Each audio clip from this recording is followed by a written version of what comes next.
Well, hello, friends. Mark Holmes here, and as always, I want to thank you all for watching, commenting, subscribing, and being part of the Joe Boo Sports Report.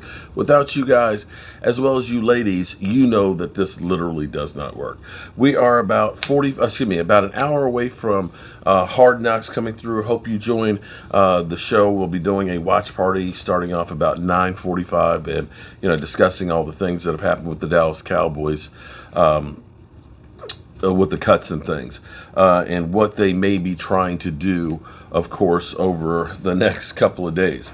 Interesting take here with the Cowboys, because we have 5 practices.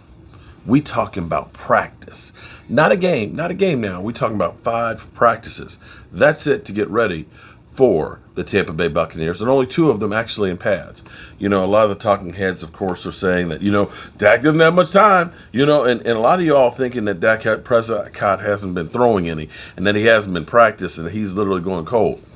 They've been throwing quite a bit, so I'm not worried about that. Yeah, I'm really not worried about that. Well, we've got plenty of time to go into what I think the game plan is going to be, because Tampa Bay's front, again, running the football is tough. And, we saw Pat Mahomes have a hard time with Kansas City. But, like I said, we've got 8 days, 23 hours, 15 minutes, and 40 seconds away from kickoff there. So what I want to touch on here is something that's interesting, is because we were deemed that the Dallas Cowboys defense was horrendous last year, and they will continue to be horrendous because, of course, that's what the talking heads will do. The interesting thing is, you had to look at a couple of problems with the Dallas Cowboys defense. One, coaching. Mike Nolan did not get the guys' attention. He might not have had enough time to get their attention and get them to buy into the system. That's a big problem for the team. And because of that, a lot of times, I'm not sure that it was ability that killed them on the defense. A lot of times, it was just being in the wrong place. Somebody asked me the other night, they said, because I was talking about Jalen Smith and some of the tackling, the angles and things like that. And so they asked me, they said, well, what if the coach didn't put them in the right positions to succeed? That is a possibility, but here's the thing you have to understand. The way most defenses are designed is everybody's got a gap or a section or an area to cover. Okay? Famously, you've seen a couple of times where Jalen Smith is actually in the hole, and he'll roll trying to go the other way, and he ends up leaving his gap assignment, and that's where the play goes. We've seen Van Der Esch on a big run last year literally not take his assignment, go outside, and literally there's a lane. Because, see, in defense, here's the problem. One guy out of position can destroy a defense. And so if you've got 2 guys covering one gap and nobody's covering the other one, and that's where they're running, that thing's going to the house. That was part of the problem the Cowboys had. Another part of the problem was talent. The interesting thing is people always talk about, they had all these great players and things. And in our mind, as we sit here and about to sign possibly other free agents and things, is a lot of times some of the veterans aren't what they used to be.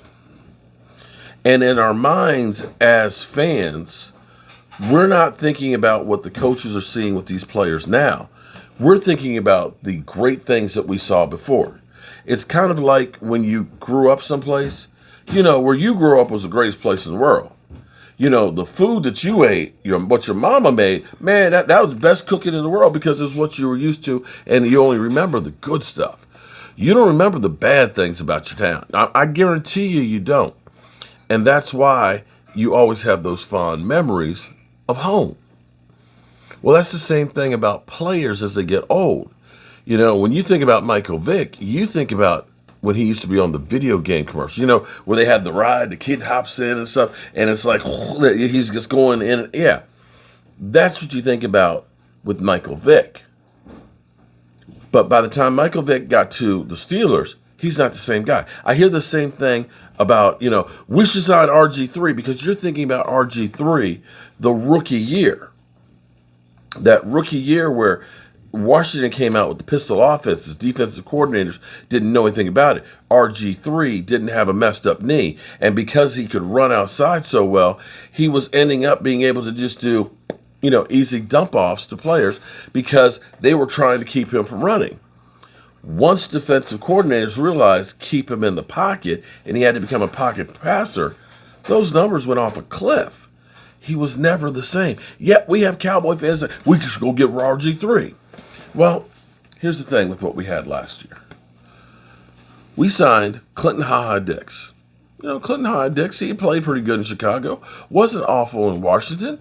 He played in Green Bay, and look, hey, he's a veteran. He's got experience. He's had some good seasons. But he was so bad that he didn't make it out of training camp. He got cut, right? The funny thing was, I saw him with San Francisco. I was like, I didn't know somebody had signed him. He didn't look that bad in the preseason game that we saw this past weekend, but that was with, down the line starters. Third and fourth stringers. Well, he got cut today.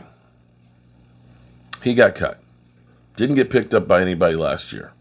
So you start looking and saying, yeah, we had originally signed him to be one of our starting safeties. Then we had Everson Griffin. Everson Griffin wasn't awful. Everson Griffin, Minnesota kind of, didn't want to pay the big salary.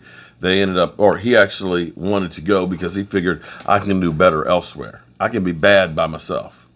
Or I can do bad by myself. That's it. I can do bad by myself. The Cowboys signed him in training camp, and you looked and said, oh, man, Everson Griffin. You looked at all those great years and things that he had. And it was kind of like, meh. Wasn't real good. The sad part about this is, and this is a good thing that Cam Newton didn't do.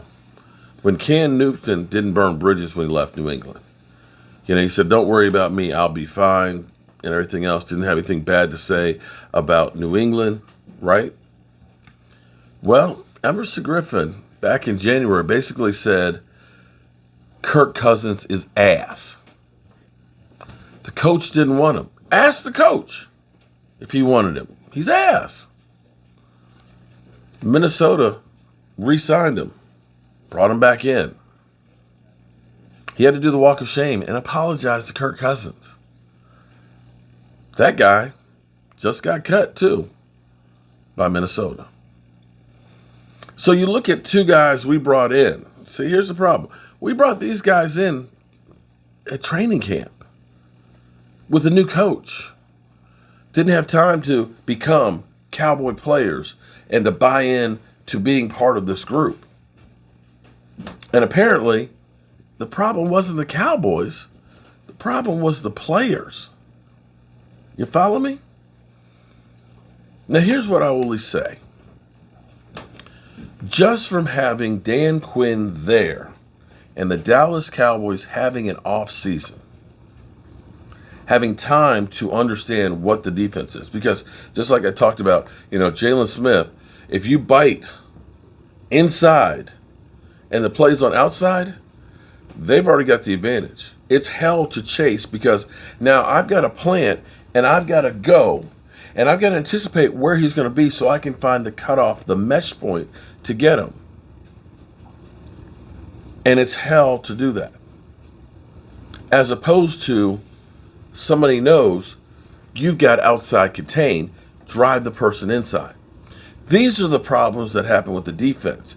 And a lot of that was because you brought in older players, old dogs that you couldn't teach a new trick to, who really didn't buy into being part of that team, some of which showboated.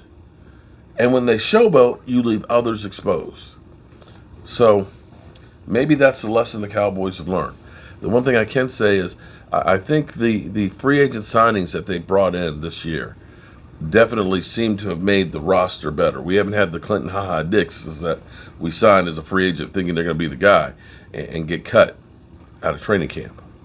So I hope you guys join us for Hard Knocks. It'll be on here, like I said, in about a half an hour, and hope to see you there because it's going to be interesting as always.